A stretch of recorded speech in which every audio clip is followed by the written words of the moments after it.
Assalamualaikum warahmatullahi wabarakatuh. Bismillahirrahmanirrahim.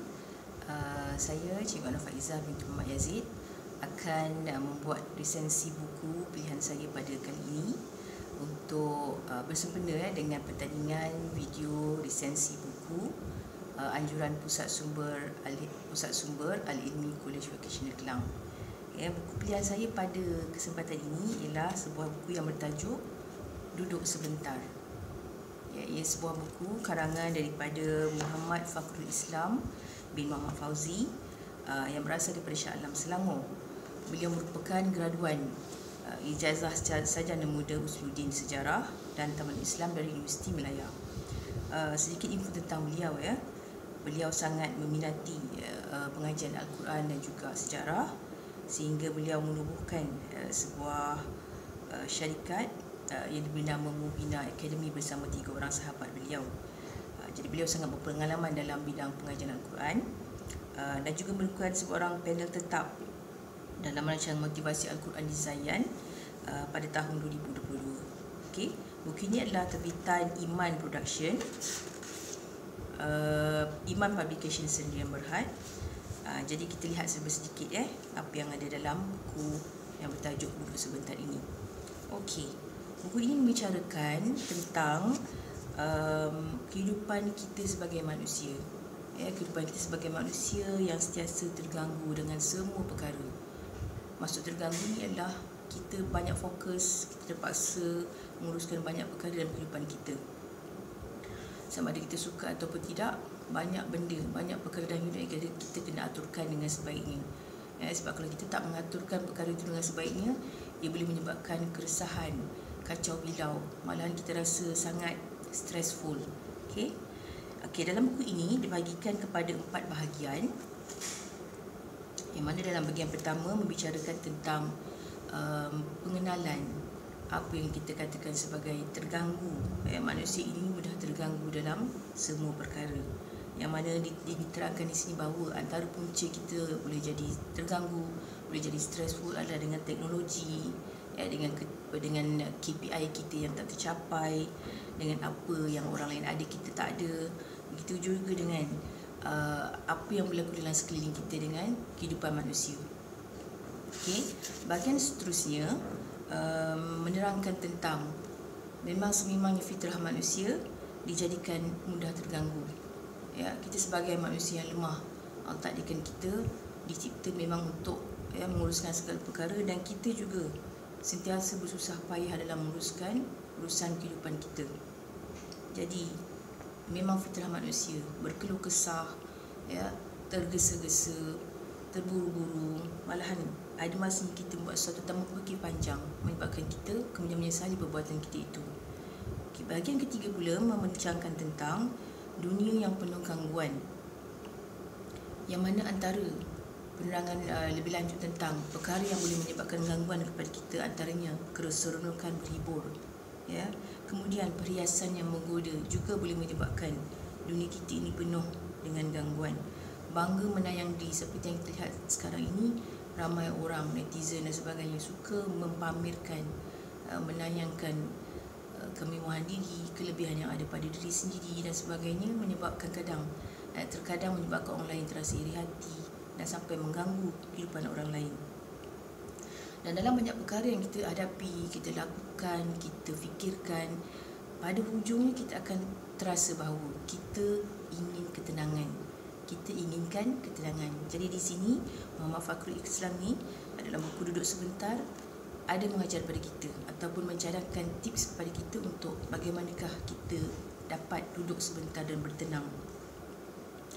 Antara lainnya, dalam bahagian 4, penulis mencadangkan kita mengurus gangguan dengan Al-Quran. Sebagaimana kita tahu, fokus pengajian penulis kita adalah bidang Al-Quran. Jadi yang pertama, penulis mencadangkan kita mencari big why dalam hidup kita. Big why, kenapa? Jadi diterangkan di sini, kita balik kepada fitrah kita. Kita diciptakan untuk menyembah Allah Subhanahu Wa Taala. Wa ma khalaqtul jinna wal insa liya'budun. Walau apa pun kita buat, walau apa pun kita hadapi, fokus kita kembali kepada yang pertama, kenapa kita diciptakan. Jadi bila kita teringat kepada perkara ini, kita niatkanlah apa yang kita buat kerana Allah Ta'ala, mudah-mudahan semuanya Allah akan nilai sebagai ibadah kepadanya. Okay, cara yang kedua, kita nak membina fokus ataupun khusyuk dalam sesuatu perbuatan kita adalah dengan solat. Solat mengajar kita dua perkara. Pertama, dia mengajar kita khusyuk. Khusyuk means fokus. Fokus dalam apa yang kita nak dalam hidup kita. Fokus membuat satu perkara, selepas selesai satu perkara, kita buat perkara yang lain pula untuk diselesaikan. Okey, itu perkara pertama. Manakala perkara kedua yang diajar dalam solat ialah tumaninah. Tumaninah bermaksud berehat sebentar dan bertenang. Dalam apa pun yang kita lakukan, kita tidak boleh terburu-buru, tergesa-gesa. Kita boleh melakukannya dengan tumaninah. Duduk sebentar, bertenang. Satu cara lain adalah bersaing dengan diri sendiri. Bermaksud apa pun yang kita lakukan, jangan kita bandingkan. Jangan kita rasa nak bersaing lawan dengan orang lain. Bandingkan ataupun bersainglah dengan diri kita sendiri. Jadikan diri kita hari ini lebih baik daripada kita yang semalam. Jadikanlah diri kita di masa depan mungkin lebih baik, perancangan lebih baik untuk daripada kita yang sekarang ini. Okey. Pada masa yang sama, kita nikmati dan kita yakini proses yang berlaku. Kerana kita yakin semua perkara Allah dah atur. Semua perkara telah diaturkan oleh Allah SWT sebelum kita ada lagi di dunia ini.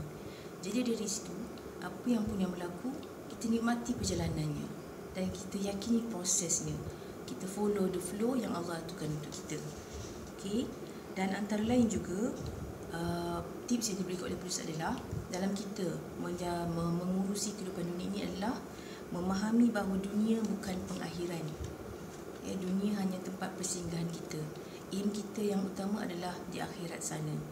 Jadi dari sini kita akan sentiasa ingat bahawa kehidupan dunia ni taklah memana, insya-Allah tak susah mana, apa yang kita buat adalah bekal untuk kita di sana yang lebih kekal abadi. Dan akhir sekali, tips yang diberikan oleh penulis adalah berdamping dengan orang yang baik. Dalam ayat-ayat hadis itu ada mengatakan bahawa agama seseorang itu adalah berpadukan kepada agama sahabatnya ataupun sekitarnya.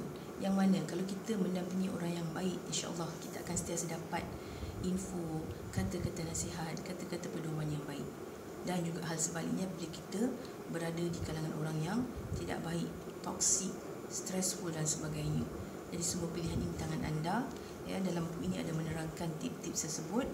Jadi saya sarankan anda semua kita cuba membaca, dapatkan buku ini dan cuba membacanya.